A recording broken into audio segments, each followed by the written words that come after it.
Magandang araw sa inyong lahat. Welcome once again sa programang ito na for sure magbibigay ng pagpapala, kasagutan sa bawat problema na kinakaharap po ninyo. Kaibigan, alam po natin ang bawat isa sa atin ay may mga kahilingan. Yung iba ang kahilingan nila ay gumaling, yung iba ang kahilingan nila magbago ang pamilya nila. May mga tao na ang kahilingan sumagana sila sa pinansyal, magkaroon ng trabaho, magkaroon ng pagbabago sa buhay. Now, kung ikaw ay nakikinig ng program nito at may kahilingan ka na maybe until now hindi mo pa nare-receive, until now yung kahilingan mo na magkaroon ng solusyon sa problema, lumaya sa mga pagdurusa, ay hindi pa rin nasasagot, then listen sa message na to dahil meron pangako ang Panginoong Diyos para sa buhay po ninyo. Sabi dito po sa may Mateo 7 verse 7, sabi diyan, humingi kayo at kayo'y bibigyan. Humanap kayo at kayo ay makakatagpo. Tumuktok kayo at kayo'y pagbubuksan.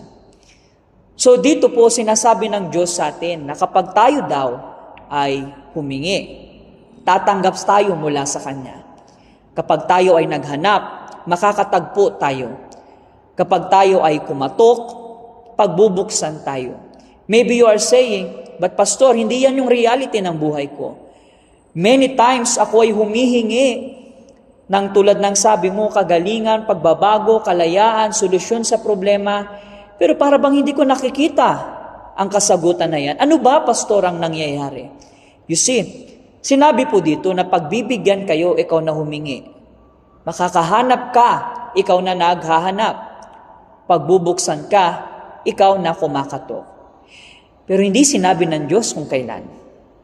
Hindi sinabi ng Diyos kung paano ka makakatanggap. So maybe po ang problema mo, hindi yung faith na humingi. Kasi ilang beses ka nang humingi sa Diyos. Pero para bang walang nangyayari? Maybe ang problema mo is yung anxiousness mo. Ikaw ay atat. You see, ang problema po ng maraming tao, hindi yung mga situation o mga problema na dumadating sa buhay nila. Ang problema is kung paano sila mag-react. Kaya ka nabibigatan right now siguro. Kaya ka ang puno ng lungkot ngayon. Hindi dahil sa problema, kundi dahil sa reaction mo. Kung humingi ka na sa Diyos tulad ng sabi diyan, it means tatanggap ka. Pero maybe dahil anxious ka, atat ka, takot ka, akala mo hindi ka sinasagot ng Diyos. But meron siyang sagot, promise niya yan. So maybe hindi para sa akin. Well, sabi niya diyan, humingi kayo. Pag sinabing kayo, in general. Hindi niya sinabi humingi ang mabait. Humingi ang taong laging nasa church. Humingi kayo na tapat. Sabi dito, humingi kayo. Ibig nga makasalanan ka, maybe you are thinking na makasalanan ka, kaya hindi mo nasasagot hindi nasasagot yung kahilingan mo. No, that's a lie. Pwede kang sagutin ng Diyos kahit marami kang nagawang mali sa Kanya. But the thing is, palitan mo yung reaction mo. Pero pag may pagbabago sa reaction mo, may pagbabago sa aksyon. Kapag may pagbabago yung action mo, may pagbabago sa resulta mo. So instead na manlupaypay ka dyan, malungkot ka dyan, instead na ma-depress ka dyan, ma-stress saan ka man naroroon, magtiwala ka sa sinabi ni Jesus na ang taong humingi sa Diyos ay tatanggap, regardless kung kailan, regardless kung paano. But lahat ng pinapanalangin po ninyo ay matutupad. Kasi ang Diyos ay Diyos ng tumutupad ng pangako niya. And He will bless you. Kaya nga, tingnan niyo po yung mga patotoo o patotoo na ipapakita sa inyo na nagpapatunay na ang taong humihingi ay indeed tumatanggap. Kasi ang Diyos ay tapat sa Kanyang salita. Magandang araw po sa inyong lahat. Ako po si Eva Jella, kasama ko po ang aking pamilya. Ako po ay nagpapasalamat dahil sa magandang nangyari sa buhay namin matapos ang maraming problema. Ito po kami at naglilingkod sa Diyos. Bago ako pumasok sa tahanan ng Diyos sa Simbahang Universal, ako po ay may malubhang sakit sa aking katawan at taon ko na po naramdaman. Hanggang sa dumating po yung time na hindi ako makatulog sa araw, hindi makatulog sa gabi. Marami na po yung doktor na nagtingin at nag-check up sa akin. Malaki na po yung nagastos ko, hindi pa rin ako gumaling. Hanggang sa dumating ang isang araw, galing po kami sa hospital, nagpa-check up, tapos nag-therapy.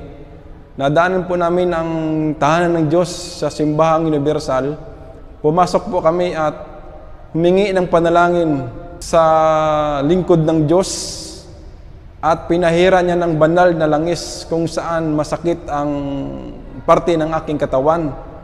At pagdating sa bahay, mga ilang segundo, doon ko biglang naramdaman ang malaking kaginhawanaan na naramdaman ko sa aking katawan at nakatulog ako ng maayos. Kaya marami ang pagsubok na dumating sa buhay namin. Nang dahil sa pananampalataya at sa panalangin sa Diyos, lahat ito ay tinupad niya at binigyan niya ako ng malaking pananampalataya at malaking himala.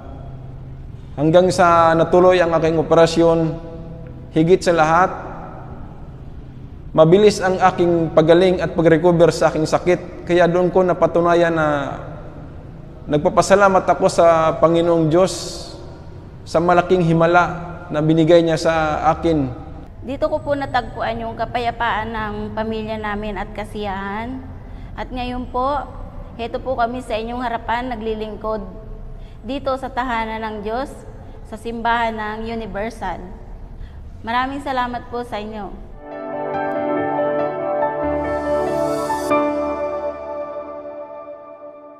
Ang testimony na yan ay patunay na ang Diyos ay sumasagot sa mga panalangin po natin. Kaya nga, maybe po ang problema, hindi talaga yung problemang pinagdadaanan mo.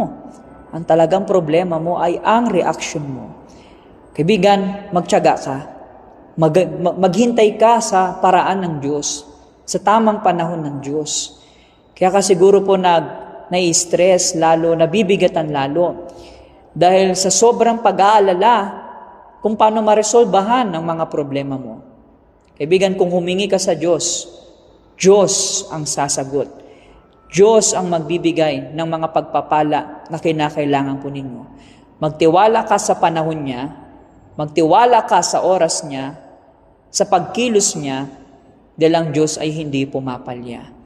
Kaya naman, kung gusto mo po na ipakita ang pananampalataya ninyo, na humingi sa Diyos at maghintay sa kanyang kasagutan, sa kapanalangin na hinihingi po ninyo, then marami pong Universal Church na bukas dito sa Philippines. Kalat po sa buong Pilipinas yung Universal Church. You can see dyan sa may link o address. Pwede nyo pong i-click dyan. And pwede kayong maghanap kung saan may pinakamalapit na Universal Church sa inyo. But kung ikaw po ay taga La Trinidad, Benguet, o dito sa Baguio, so ang ating church ay bukas para tanggapin kayo na maraming kahilingan upang sagutin po ng Panginoong Diyos. Kami po ay located dito sa may 4th floor KBC Building, Kayang Street and Siagem Street, sa Baguio City. Kami po ay nasa taas ng Panadero. And kami po ay bukas every day, but most especially kami ay bukas ng Sunday, merong 7 a.m., merong 10 a.m., and for sure, ikaw po ay pagpapalain ng Diyos the moment ikaw ay humingi sa Kanya. So, kaibigan, gagawa ko ng panalangin para sa iyo. Ikaw po na puno ng problema, puno ng pagdurusa, and sa prayer na to, bibigyan ka ng pag-asa ng Diyos na ikaw ay tatanggap ng mga hinihiling mo po. May pag-asa sa Diyos. Walang imposible sa Kanya. So, maaari, ipikit niyo po ang iyong mga mata. Manalangin tayo. Kung may bote ka ng tubig o nasa baso man, hawakan po ninyo sa pangalan ni Jesus. My Lord and my Father, I determine and I declare na itong tubig na to ay maging tubig ng pagpapala. Tubig ng kasagutan. Tubig ng kalayaan, O Diyos. Tubig ng pag-asa. Sila na iinom nito, Panginoon Diyos, tatanggap ng kapangyarihan mo. And I determine, my Lord, na siya ipinagpala na. Yes, kaibigan, ngayon uminom ka ng tubig at tumanggap ka ng kalayaan. Tanggapin mo ang solusyon. Tanggapin mo ang pagbabago. Yes, tatanggapin mo ang mga pinapanalangin po ninyo. Be blessed, saan ka man naroroon. Sa pangalan ni Kristo Jesus, and if you believe, kaibigan, say Amen. Amen po. So kaibigan, baguhin mo ang iyong reaksyon. So that mabago rin ang iyong aksyon. Kapag nabago ang aksyon mo, may bagong resulta. So, humingi lang sa Diyos dahil ikaw ay pagpapalain niya. Pagpalain kayo ng Panginoon hanggang sa muli.